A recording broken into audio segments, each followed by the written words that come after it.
हा भामटा चोर आहे. ॲक्च्युली तो आर्मीमध्ये जवान आहे, जम्मू काश्मीरला पोस्टेड आहे. त्याच्यावर खूप कर्ज झालं होतं, म्हणून भामटेगिरी करण्यासाठी त्यानं थापा बनाव केलेला आहे आणि EVM हॅक करू शकतो वगैरे या प्रिटेक्सखाली पैसे मागितले त्याने. प्रत्यक्षात त्याला कुठलंही नॉलेज नाही.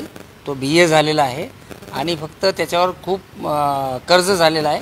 ते पैसे कुठून तरी मिळवावे म्हणून भामटेगिरी करण्यासाठी त्याने हे प्रयत्न केला आहे. त्याने विरोधी पक्षनेते अंबादास दानवे साहेबांकडे पैसे मागितले होते आणि त्यांच्या भावानी आपल्याकडे तक्रार दिली होती की त्यांना देखील शंका होतीच की हा भामटा कोणीतरी आहे आणि म्हणून त्यांनी तक्रार केली. त्यांच्या तक्रारीप्रमाणे आपण गुन्हा देखील दाखल केला आहे. आरोपीचं नाव मारुती ढाकणे असं आहे. नगर जिल्ह्याचा राहणार आहे. 1 लाख रुपये त्याने आता स्वीकारले होते. तो 2-2.5 कोटी मागत होता. 1 लाख रुपये स्वीकारले होते.